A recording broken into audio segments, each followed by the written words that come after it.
फिर से हम लोग इस थीम पे आते हैं कि हमारे स्क्रीन के पीछे क्या दिख रहा है। हमारे स्क्रीन के पीछे दिख रहा है आज का सबसे इंपॉर्टेंट टॉपिक। वो इंपॉर्टेंट टॉपिक वन शॉट के अकॉर्डिंग में मैं आज एक चैप्टर आपका खत्म करने वाला हूं मेरे प्यारे बच्चे लोग। तो आपका स्वागत है आज के इस वीडियो में, आज के इस सेशन में, आज के इस क्लास में। इस क्लास के अंत तक बने रहिएगा तो आपको बहुत कुछ आइडियाज ऐसे ऐसे मिलेंगे ना कि जो और कहीं नहीं मिलेगा। क्यों? क्योंकि ये चैप्टर जो है आपके क्लास 12th के बुक से, एनसीईआरटी बुक से इसे हटा दिया गया है।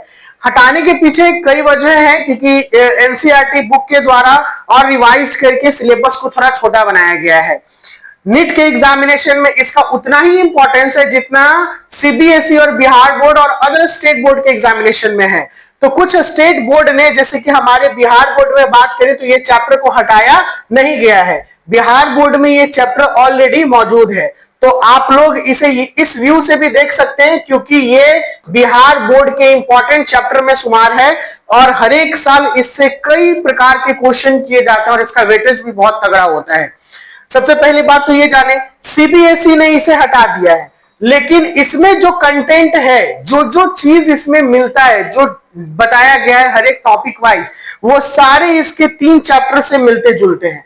क्योंकि रिप्रोडक्शन यूनिट में इसके बाद बचेगा 3 चैप्टर और इस 3 चैप्टर में इससे बहुत सारे कंटेंट मिलते हैं।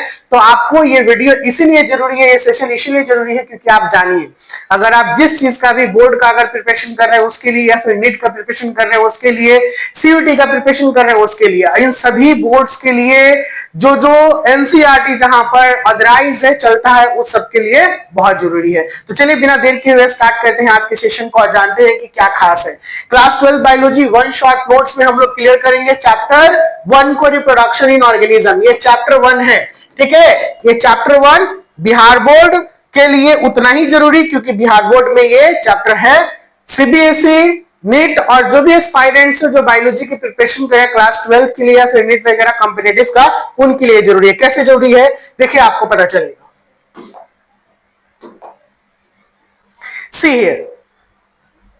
See here, the first, what is reproduction? Reproduction unit में सेक्सुअल रिप्रोडक्शन फ्लावरिंग प्लांट से बताया गया है, तो फ्लावरिंग प्लांट को लेकर जिक्र किया गया है। कई टीचर लोग छोटे मोटे बातें इसमें कर देते हैं क्योंकि रिप्रोडक्शन क्यों जरूरी है।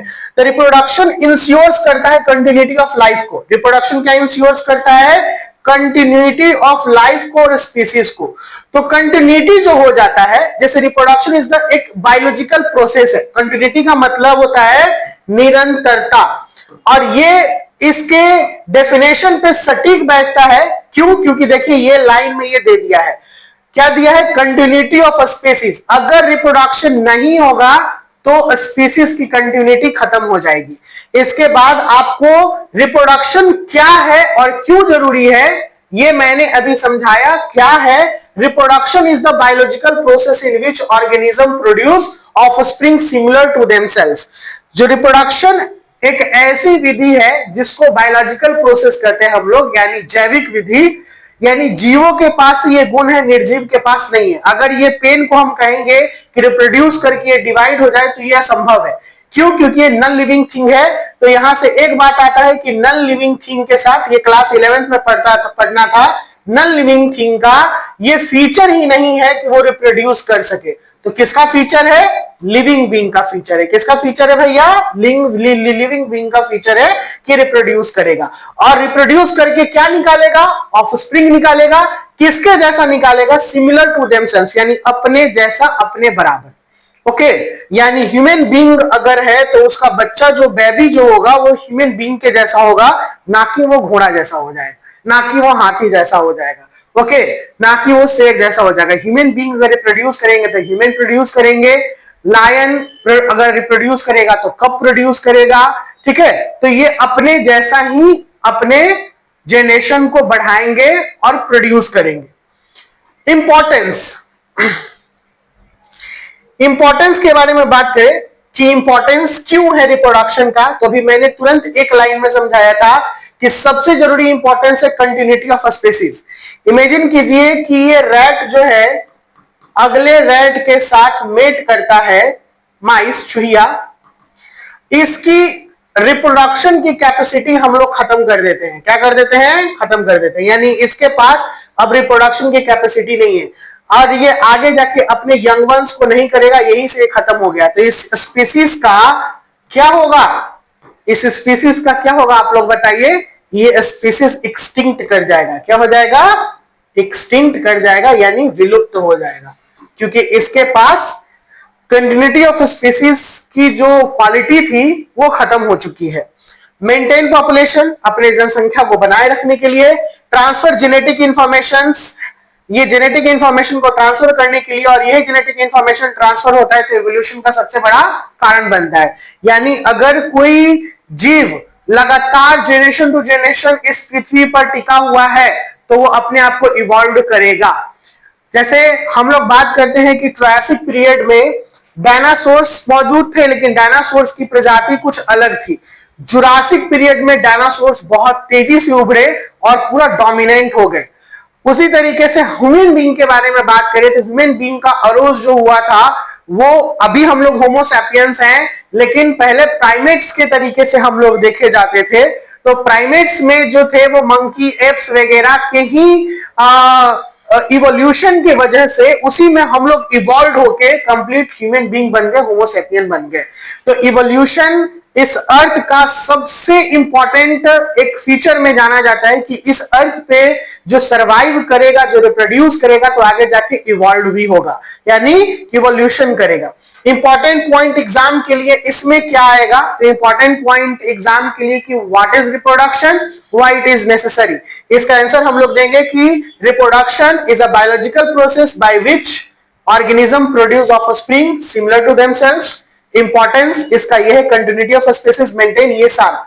तो आपका जो मैंने क्वेश्चन बताया कि what is reproduction, why it is necessary, ये आपका आंसर मिल गया।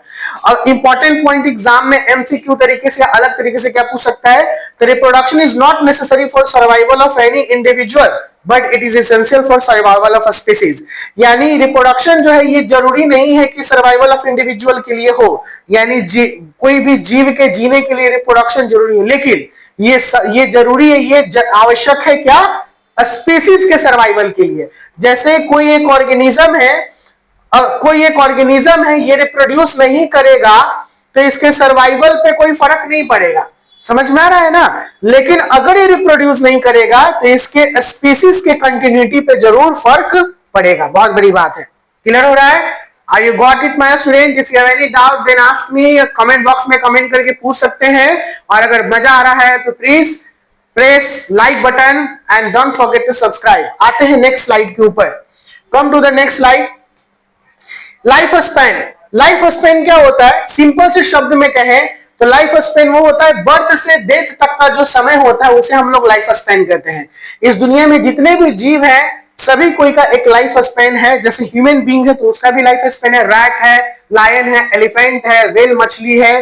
यानी जो जगह पे जो भी लाइफ है वो लाइफ एक बार अगर बर्थ करेगा तो उसे डेथ भी करना है, और बर्थ टू डेथ तक के रेशियो को हम लोग कहते हैं लाइफ स्पैन।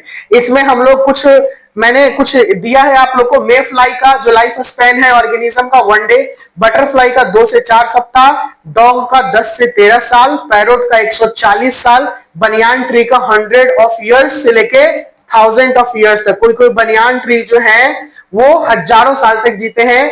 तो आप एक बनियान ट्री का नाम बताइए हमको कि जो इंडिया में है और हजारों साल से है, ठीक है, कहां पे है, कमेंट बॉक्स में आप जल्दी से छोड़िए, कमेंट बॉक्स में बताइए कि ये कहां है। नीड टिप्स, इससे अकॉर्डिंग, इससे रिलेटेड हम लोग नीड टिप्स क्या दे सकते हैं, क्या बातें कर सकते हैं। तो life span is not related to the body size, यानी जीव के बॉडी के साइज के ऊपर ये डिपेंड नहीं करता है कि उसका लाइफ स्पैन कितना होगा। यानी इफ वी टॉकिंग अबाउट कि एक एलिफेंट बहुत बड़ा है, जैसे मैंने कहा कि सर एलिफेंट बहुत बड़ा है और टोटवाइज बहुत छोटा है एलिफेंट के माफिक, इन दोनों के लाइफ स्पैन में बहुत फर्क होगा। टोटवाइज छोटा है तो ये इसका स्मॉल साइज लाइफ स्पैन होगा, या फिर कम लाइफ स्पैन होगा, और एलिफेंट का बहुत बड़ा लाइफ स्पैन होगा। तो ये इस बात पे निर्भर नहीं करता है। जैसे आप देखेंगे पैरोट, तो पैरोट 140 साल जी रहा है, ह्यूमन बीइंग इतने बड़े हैं, कम क्यों जी रहे हैं, ह्यूमन बीइंग का लाइफ साइकिल 100 ईयर्स तक ही है। अब तो और कम हो गया है due to the conditions of our environment or weather or the impurities in our atmosphere, different the ecological factor, atmospheric factor, जिसकी वजह से ह्यूमन बीइंग का लाइफ कम होते जा रहा है और भी कोई ऑर्गेनिज्म इससे प्रभावित हो रहे हैं। तो निट टिप्स में ये है आपका, मैंने निट टिप्स भी बता दिया कि life span not related to the body size, यानी बॉडी साइज से रिलेटेड नहीं है। Come to the next slide. Next slide पे आते हैं टाइप्स ऑफ रिप्रोडक्शन। रिप्रोडक्शन कितने प्रकार के होते हैं बखूबी आप लोगों को पता होगा, जब आप पढ़िएगा sexual reproduction in flowering plant में, तो उस सब में ये चीजें नहीं मिलेंगी, उन सब में ये चीजें नहीं मिलेंगी आप लोगों को। तो रिप्रोडक्शन, टाइप्स ऑफ रिप्रोडक्शन कितने प्रकार के? दो प्रकार के टाइप्स ऑफ रिप्रोडक्शन। देखिए यहां पे दो प्रकार के मेजर टाइप है, एक एसेक्सुअल और दूसरा है सेक्सुअल। एसेक्सुअल में बायो में ए का मतलब होता है नो, तो इसका मतलब यहाँ पे सेक्स इन्वॉल्व नहीं होगा, यानी सेक्स गैमेट इन्वॉल्व नहीं होंगे। इसमें एक ही ऑर्गेनिज्म जो होगा अपने को प्रोड्यूस कर लेगा और आगे की तरफ बढ़ाएगा अपने जनरेशन को। सेक्सुअल रिप्रोडक्शन में यहाँ पे आगे जाके इसको मैं क्लियर करूंगा, यहाँ पे sex gamete it's mean male plus female partner की जरूरत पड़ती है अपने ऑफस्प्रिंग को प्रोड्यूस करने के लिए। किसको प्रोड्यूस करने के लिए? ऑफस्प्रिंग को प्रोड्यूस करने के लिए। Come to the next slide. मैंने यहाँ पे एक फिगर भी दिया है आपको, difference between asexual and sexual. देखिए स्पर्म ओवम है, दोनों मिलेगा तो यहाँ पे जाइगोट बनेगा। और यहाँ पे कुछ ऐसे ऑर्गेनिज्म है लाइक ट्रिपैनोसोमा, फिर उसके बाद ये ईस्ट, ठीक है। तो ये सब जो कुछ ऑर्गेनिज्म है ये एसेक्सुअल रिप्रोडक्शन के एग्जांपल्स के तरीके में आते हैं और एसेक्सुअल रिप्रोडक्शन को परफॉर्म करते हैं। एसेक्सुअल रिप्रोडक्शन क्या कहता है? Production of spring from a single parent without formation of gamete, यानी एक सिंगल पेरेंट से ही इसका ऑफस्प्रिंग बन जाएगा जिसमें बिना गैमेट्स के इन्वॉल्वमेंट का रोल है, यानी गैमेट्स इसमें इन्वॉल्व नहीं होगा। कैरेक्टरिस्टिक फीचर क्या होगा? ओनली वन पेरेंट इन्वॉल्व, केवल एक पेरेंट इन्वॉल्व होंगे, कोई गैमेट फॉर्मेशन नहीं होगा। ऑफस्प्रिंग जेनेटिकली आइडेंटिकल होता है, इसीलिए इसे क्लोन कहते हैं, ठीक है, लिखा होगा आगे। फास्ट प्रोसेस होता है, यानी अगर हम रिप्रोडक्शन के बारे में बात करें, एसेक्सुअल के बारे में बात करें तो वो स्लो प्रोसेस होता है, जबकि ये फास्ट प्रोसेस होता है। लेस वेरिएशन होता है क्योंकि इसमें कोई जेनेटिकली डिफरेंट डिफरेंट पेरेंट से नहीं आता है जीन, सिंगल पेरेंट ही जीन को देते हैं तो कोई वेरिएशन नहीं होता है। यही सबसे बुरा बात है इसके लिए। फास्ट प्रोसेस है ये बेनिफिशियल है, बुरा बात है क्योंकि इसमें वेरिएशन दिखाई नहीं देगा। और इसके ऑफस्प्रिंग को हम लोग क्लोन कहते हैं। क्लोन किसको कहते हैं? जो जेनेटिकली प्लस मॉर्फोलॉजिकली अगर सिमिलर होगा, अगर मॉर्फोलॉजिकली सिमिलर होगा तो उसे हम लोग कहते हैं कोलोन्स। क्या कहते हैं? कोलोन्स। ओके, चलिए तो ये स्लाइड का भी काम खत्म। आगे आते हैं नेक्स्ट स्लाइड के ऊपर। Types of asexual reproduction. पहला है बाइनरी फ्यूजन। टाइप्स ऑफ यानी कितने प्रकार के होते हैं सेक्सुअल? बाइनरी। बाइनरी में एक ऑर्गेनिज्म टू डॉटर सेल को प्रोड्यूस कर देगा, तो one cell divide two daughter cell. Example amoeba, paramecium, bacteria, ये दो डॉटर सेल को कर देते हैं। इरेगुलर होता है अमीबा में, ट्रांसवर्स होता है पैरामीशियम में, लॉन्गिट्यूडनल होता है यूग्लिना में। ट्रांसवर्स कुछ इस तरीके से होंगे, लॉन्गिट्यूडनल कुछ इस तरीके से होंगे और इरेगुलर कहीं से भी हो सकता है। तो ये एग्जांपल्स वीवीआई हैं, इसको याद करके रखिएगा। आगे आते हैं नेक्स्ट स्लाइड के ऊपर। मल्टीपल फ्यूजन यानी ढेर सारे फ्यूजन मिलेंगे आपको इसमें। प्लाज्मोडियम सबसे बेस्ट एग्जांपल है। एक पेरेंट सेल डिवाइड कर देता है मैनी डॉटर सेल में। जैसे एक पेरेंट सेल है, इसी में बहुत सारे डॉटर सेल आ जाते हैं और एक समय में ये ब्रस्ट कर जाता है यानी फट जाता है और सारे डॉटर सेल बाहर चले आते हैं। इसका एग्जांपल है प्लाज्मोडियम। ओके, अगला है बर्डिंग। इसमें ईस्ट और हाइड्रा में मिलता है, तो ये ईस्ट का एग्जांपल है। इसमें एक छोटा सा बर्ड निकलते निकलते बड़ा होते होते मैच्योर, ये डिटैच करता है जाता है अपने बॉडी से, पेरेंट बॉडी से। और इधर भी हाइड्रा में आप देखिएगा तो एक स्मॉल पाउच निकलेगा, फिर ये धीरे धीरे मैच्योर होते हुए बड़ा हो जाएगा और फाइनली बड़ा होके ये क्या हो जाएगा? पेरेंट बॉडी से डिटैच कर जाता है। क्या कर जाता है? डिटैच। तो दिक्कत क्या नहीं, वही देखिए small outgrowth but developed into the new organism. अब इसके बाद आता है फ्रेगमेंटेशन। क्या आता है? फ्रेगमेंटेशन। जो नेक्स्ट है, फ्रेगमेंटेशन में एक बॉडी दो फ्रेगमेंट में बदल जाता है। जैसे ये स्पाइरोगायरा में देखने के लिए मिलता है, ये दो फ्रेगमेंट में बदल जाएगा। Body breaks into the fragments and each fragment grows into the new organism. Example spirogyra. तो आप इसके एग्जाम्पल पे ज्यादा ध्यान दीजिएगा बच्चे लोग, क्योंकि एग्जाम्पल से ही क्वेश्चन करेगा आपका। अगर करेगा तो एमसीक्यूज वगैरह क्वेश्चन किया, या फिर पूछेगा कि फ्रेगमेंटेशन क्या होता है, right a short note on fragmentation, तो ये लिख देना और विथ एग्जाम्पल के साथ में लिख देना है। ओके, चलिए come to the next slide. Next slide पे आते हैं। यहाँ पे कहते हैं रीजेनरेशन। रीजेनरेशन का हिंदी होता है पुनरुद्भवन। इसका मतलब होता है कि उसके बॉडी पार्ट अगर कट जाते हैं, हट जाते हैं, तो फिर से वो रिजेनरेट कर जाएगा। इसका एक बेहतरीन एग्जांपल है प्लानेरिया। यहाँ पे देखिए लिखा हुआ है, हाइड्रा में भी होता है प्लानेरिया। प्लानेरिया को जब आप देखिएगा, कुछ ऐसा ऑर्गेनिज्म होता है प्लानेरिया कि इसको अगर जहां से कट कर दीजिएगा वहीं से ये रीजेनरेट कर जाएगा। रीजेनरेट का मतलब फिर से हो जाएगा। तो ability to regenerate lost body parts, जो भी बॉडी पार्ट्स इसके लॉस्ट करेंगे वो चला आएगा। इसमें मैं बात करता हूं छिपकली को अगर बीच से काट दीजिएगा तो मर जाएगा, लेकिन छिपकली का पूंछ में बहुत ही हाई रिजेनरेशन कैपेसिटी होता है। यानी अगर छिपकली है आपका और इसका पूंछ है छिपकली का, तो ये थोड़ा चूहा जैसा लग रहा है, छिपकली और पतला बना दूंगा तो चलेगा, ठीक है ना ये। और इसका पूंछ अगर कट जाए तो पूंछ धीरे धीरे धीरे धीरे फिर बड़ा हो जाता है। तो छिपकली के, लिजार्ड के टेल में हाई रिजेनरेशन कैपेसिटी होता है डेवलप करने का। उसी तरीके से प्लानेरिया में कोई भी बॉडी पार्ट को काट देंगे वो हो जाता है।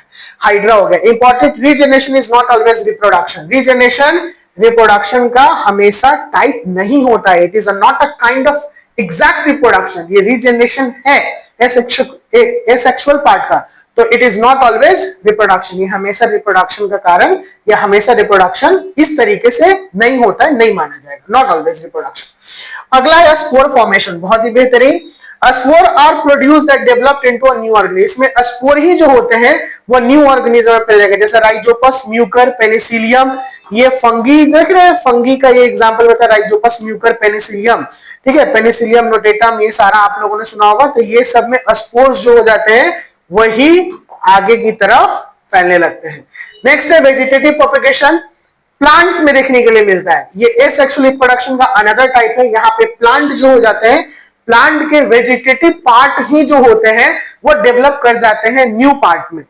जैसे आपने देखा रूट, स्टीम, लीफ, ये सब वेजिटेटिव पार्ट है और यहां से न्यू प्लांट बन जाएगा।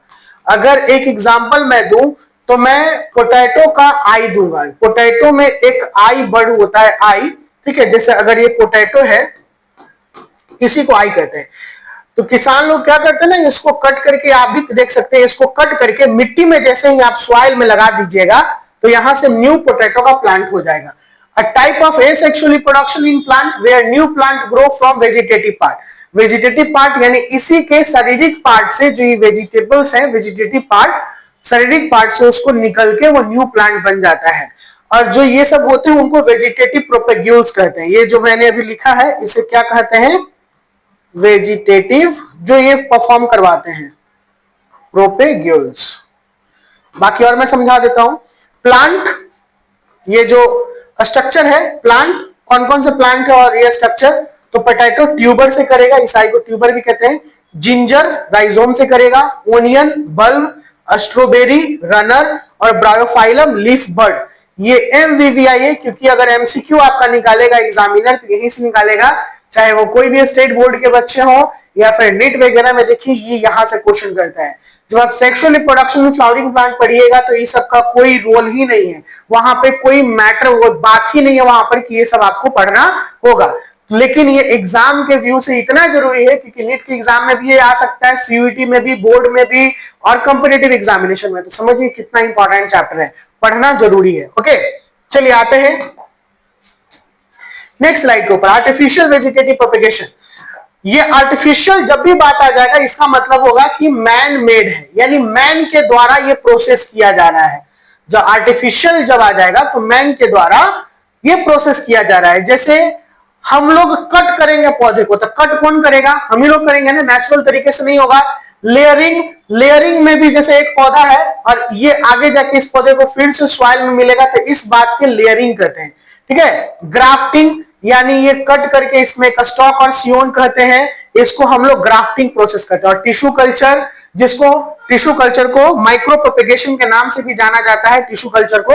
तो यहाँ पे हम लोग काम करते हैं, मतलब इसमें बात करते हैं। तो ये सारे टेक्निक है आर्टिफिशियल वेजिटेटिव प्रोपेगेशन के। इसका एग्जांपल है जैसे मैंगो में ग्राफ्टिंग कहते हैं। ग्राफ्टिंग एक बहुत ही बेहतरीन टेक्निक है।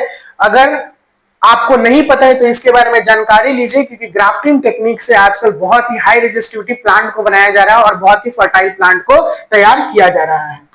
आते हैं नेक्स्ट स्लाइड के ऊपर। सेक्सुअल रिप्रोडक्शन, हमने इस सेक्सुअल को खत्म कर लिया, अब हमारा सेक्सुअल रिप्रोडक्शन जो है वो चल रहा है। So come here student, sexual reproduction के बारे में जानते हैं।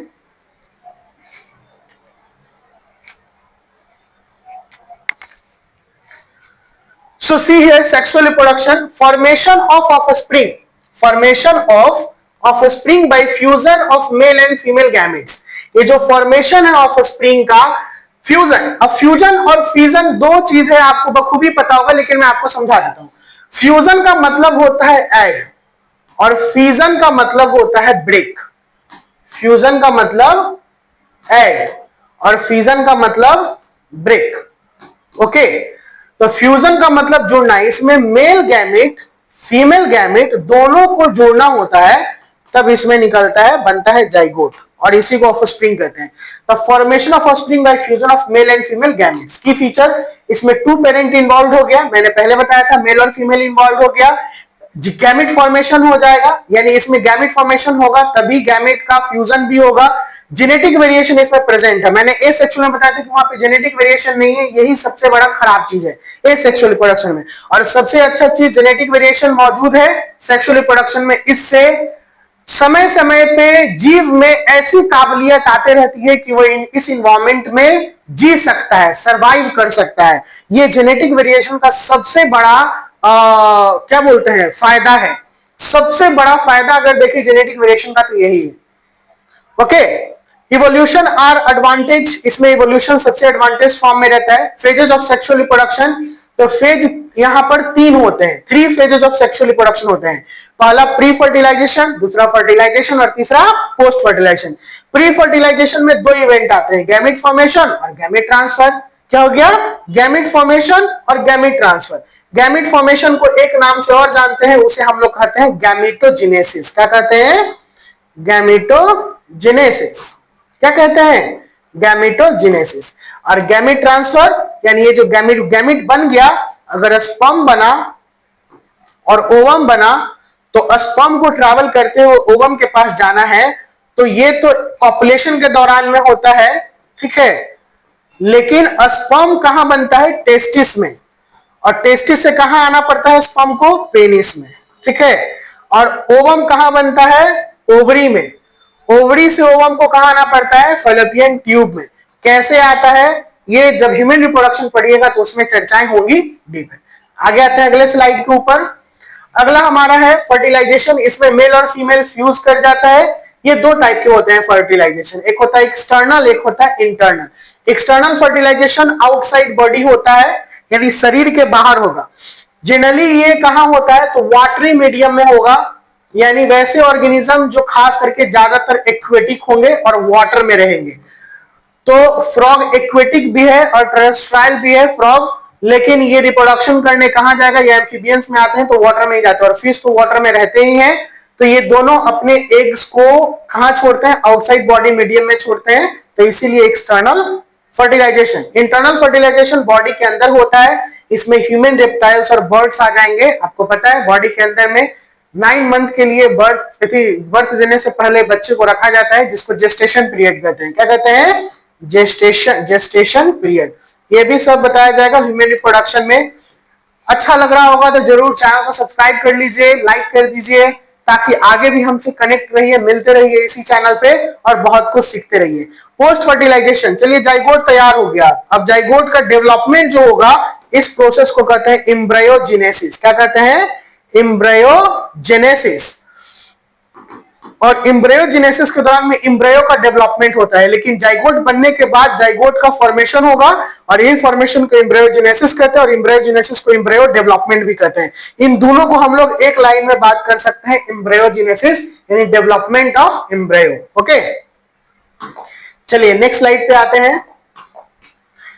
Zygote and embryo, zygote first cell formed after fertilisation, zygote किसको बोलते हैं, फर्टिलाइजेशन के बाद जो सबसे पहला सेल होता है वो जाइगोट। ये कई बार एमसीक्यू में पूछा हुआ क्वेश्चन है।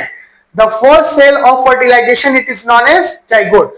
और जब multi cellular stage zygote division के बाद बन जाएगा, जैसे जाइगोट 2n में होता है 4, 8, 16, 32, 64, इस तरीके से इसका डेवलपमेंट होता है। तो ये डेवलपमेंट फाइनली जाके किसमें तैयार हो जाता है, एम्ब्रायो में। अब यहाँ पे आया दो प्रकार के जीव, विविपेरस और ओविपेरस एनिमल।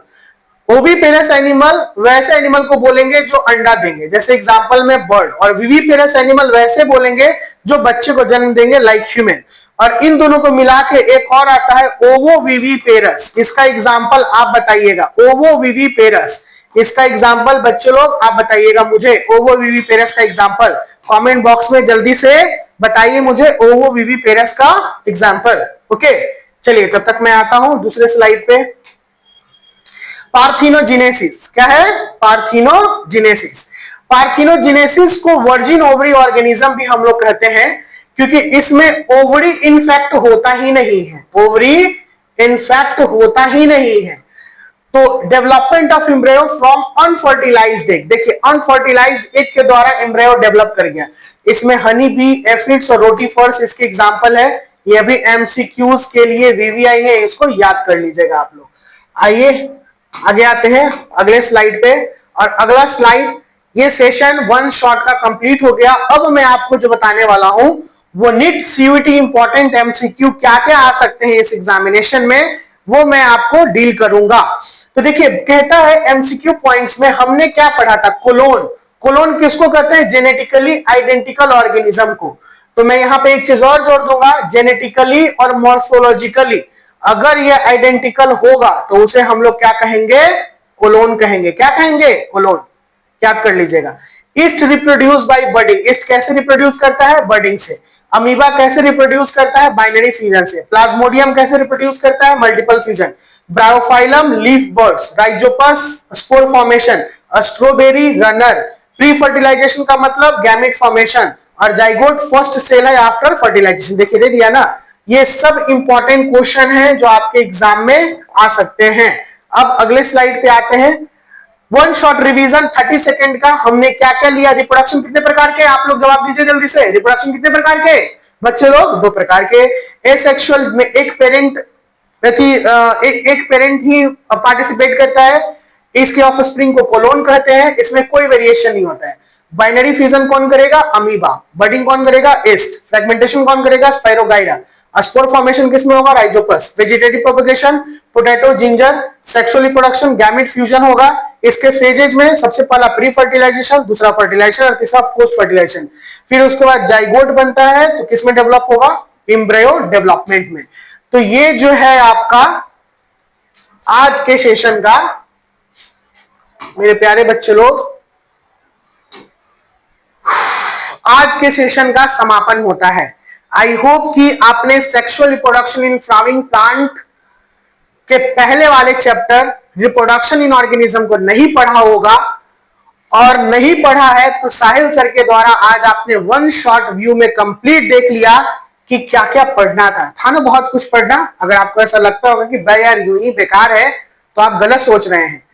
बोर्ड के एग्जामिनेशन में सबसे ज्यादा क्वेश्चन यहीं से है। अगर नहीं पता है तो बिहार बोर्ड के अगर स्टूडेंट हैं तो प्रीवियस 3 इयर्स की रिकॉर्ड उठाकर चेक कीजिए और देखिए। दूसरी बात है, मैं बात करूं कि नीट के एग्जामिनेशन का सबसे बेस यही है रिप्रोडक्शन यूनिट का। तीसरा chapter sexual reproduction, farming plant, human reproduction, reproductive health, इन तीनों में इन सब की चर्चाएं है ही नहीं। बस बता दिया गया pre fertilisation event, fertilisation, post fertilisation, लेकिन पहले जो थीम में कैसे है, क्या क्या हो रहा है, ये पूरा डिटेल पढ़ना है। तो जरूरी है ना, इसीलिए जो भी कंटेंट है 11th 12th के प्रीवियस टाइम से चलते आ रहे हैं उसे डीपली पढ़िए। ठीक है, नहीं एग्जाम में आ रहा है लेकिन एक दूसरे से कनेक्टेड जरूर होता है। आई होप कि मेरे क्लास को आपने एंजॉय किया हो। अगर ऐसा हो तो प्लीज वीडियो को लाइक कीजिएगा, चैनल को सब्सक्राइब कर लीजिए। मेरा मेहनत पसंद आ रहा हो तो कनेक्ट रहने के लिए बेल आइकन को प्रेस कर दीजिए। बहुत जल्द मिलते हैं नेक्स्ट वीडियो के साथ। Bye bye, take care, see you soon in the next video और नेक्स्ट क्लासेस, नेक्स्ट सेशन।